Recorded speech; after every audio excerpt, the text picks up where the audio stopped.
அனைவருக்கும் வணக்கம். நம்ம இப்போ செய்ய போகிறது கருப்பு கவுனி அரிசி வச்சு அல்வா செய்ய போகிறோம். இது வந்து நான் 2 மணி நேரத்துக்கு முன்னாடி 1 கிளாஸ் அரிசி. இது வீட்டுக்குன்றதால கம்மியாக போட்டுக்கலாம், விசேஷத்துக்குன்னா 1/2 கிலோ அப்படி போட்டுக்கலாம். இந்த 1/2 கிலோ ஒரு கிளாஸ் அரிசியில் 1 கிளாஸ் தண்ணி கழுவிட்டு தான் ஊற வைக்கணும். இந்த தண்ணி அரைக்கிறதுக்கு யூஸ் பண்ணிக்கணும். அதே மாதிரி தேங்காய் பால் எடுத்துக்கணும். பாருங்கள், தேங்காய் பால் ஃபஸ்ட்டு பால். இது பசும்பால் 1 கிளாஸு, தேங்காய் பால் 1 கிளாஸு, சர்க்கரை 2 கிளாஸ் போட்டுக்கலாம். நெய் கொஞ்சம் தேவைப்படும், 50 கிராம் அளவுக்கு நெய் தேவைப்படும். இதை வந்து நம்ம அரைச்சி நல்லா வடிகட்டிக்கலாம். அரைச்சி எடுத்துகிட்டு வரேன்.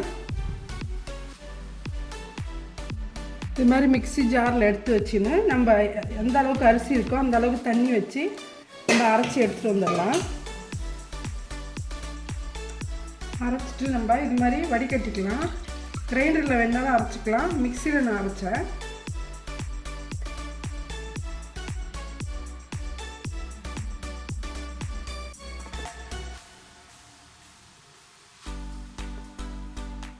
இந்த மாதிரி நெய் போட்டுக்கலாம்.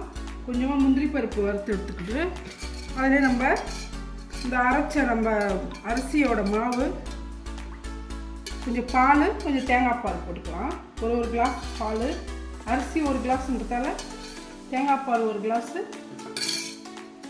பசும்பால் 1 கிளாஸ் போட்டுக்கலாம்.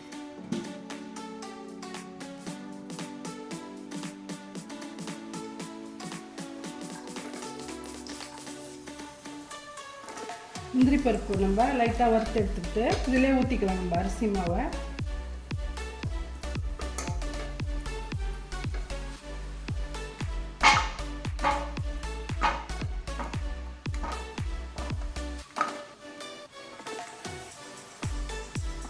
வறுத்து வச்சு முந்திரி பருப்பு கேஸை சிம்மில் வச்சுட்டு நம்ம அரைச்சி அந்த கவுனி அரிசி மாவை இதில் ஊற்றிக்கலாம்.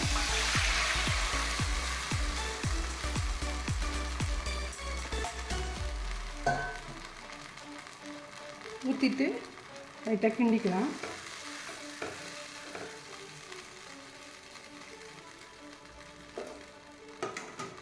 இதில் பசும்பாலும் ஊற்றிக்கலாம். தேங்காய் பால் எல்லாத்தையும் ஊற்றி நல்லா வெந்து வரும்போது சர்க்கரை போட்டுக்கலாம். ஸ்வீட் எவ்வளோ வேணுமோ உங்களுக்கு 1 கிளாஸுக்கு 2 கிளாஸ் போடலாம். அரிசி 1 கிளாஸ்னால் 2 கிளாஸ் சர்க்கரை போடலாம், 1.5 போடலாம், அவங்கவுங்க இஷ்டம். வெல்லம் போட்டுக்கலாம், கல்கண்டு இடித்து அதையும் போட்டுக்கலாம். இந்த டிஷ்ஷு நிறைய வெரைட்டி இருக்குது செய்கிறதுக்கு. நல்லா கொதிக்கணும், கொதித்து நல்லா சுருண்டு வரணும். இந்த மாதிரி கிண்டிக்கிட்டே இருங்க.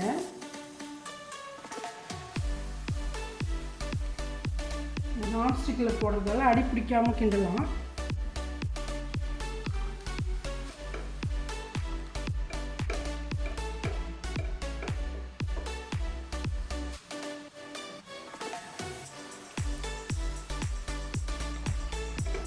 கொஞ்சம் கட்டியாக இருப்பாங்க.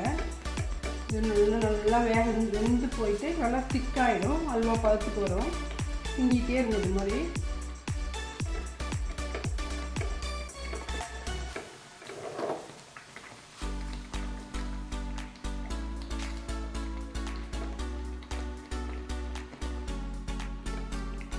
திக்காக இருக்குது. இந்த டைமில் நம்ம சர்க்கரை போட்டுக்கலாம், அதுவும் நல்லா வேகட்டும்.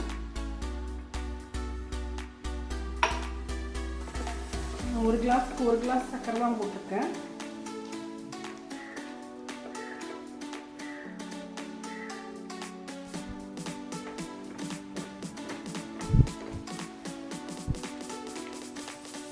நல்லா கிண்டிகிட்டே இருங்க, நல்லா திக்காகுது. இந்த டைமில் நம்ம 1 ஸ்பூன் நெய் போட்டுக்கலாம்.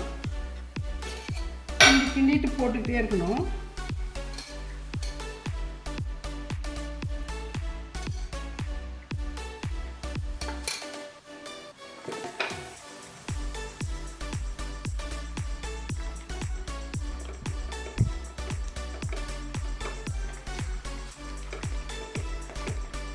நல்லா திக்காகுது பாருங்க, இன்னும் திக்காகணும்.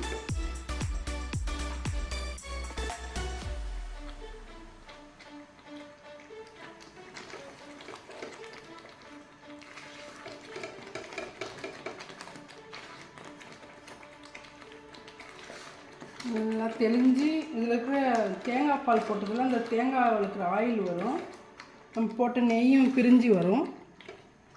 இந்த டைமில் நம்ம கொஞ்சமாக ஏலக்காய் பொடி போட்டுக்கலாம். சர்க்கரை போட்டு அரைச்சி வச்சுருக்க ஏலக்காய் அது போட்டுக்கலாம்.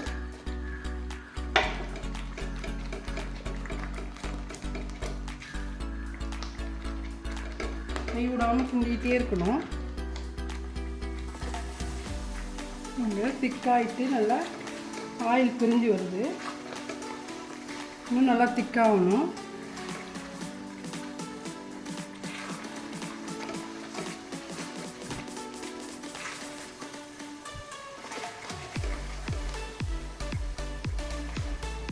இன்னும் கொஞ்சம் திக்காகணும். ட்ராப்பாக ஒழுகு பாருங்கள். அந்த ஒழுகுறது நின்று போகணும். கட்டியாக அப்படி எடுத்து அப்படி நிற்கணும்.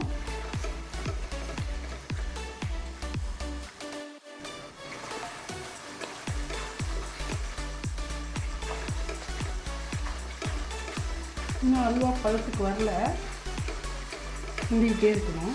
பாருங்கள், கொஞ்சம் கொஞ்சமாக தான் திக்காகும். ஏன்னா நம்ம தேங்காய் பால் ஒரு அரிசிக்கு 1 கிளாஸ் அரிசிக்கு 2 கிளாஸ் தண்ணி போட்டு அரைச்சிருக்கோம். கிரைண்டராக இருந்தால் வடிகட்ட தேவையில்ல. இது மிக்சியில் அரைச்சதால கொஞ்சம் திப்பி இருக்கும். அதனால் நல்லா வடிகட்டிடுங்க. வடிகட்டிட்டு அதுக்கப்புறம் இது மாதிரி போடுங்க.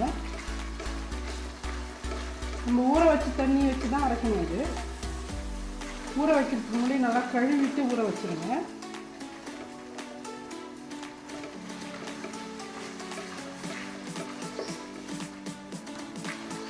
ஒரு 4 ஸ்பூன் நெய் தான் போட்டிருக்கோம். ஆனால் நெய் இதிலே விடுது பாருங்கள். தேங்காய் பால் போட்டதால தேங்காய் நெய் எண்ணெய் வரும்.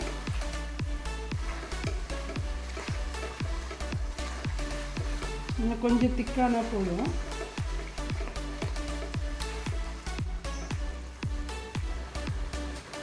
இந்த டைமில் நம்ம வறுத்து வச்ச முந்திரியை போட்டுக்கலாம்.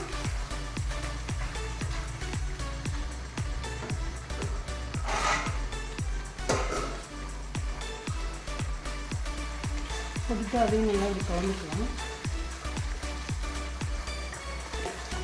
எந்த நட்ஸ் வேணாலும் போட்டுக்கோங்க. பாதாம், முந்திரி, பிஸ்தா எது வேணாலும் நம்ம போட்டுக்கலாம். அதில் நான் முந்திரி மட்டும் தான் போட்டிருக்கேன்.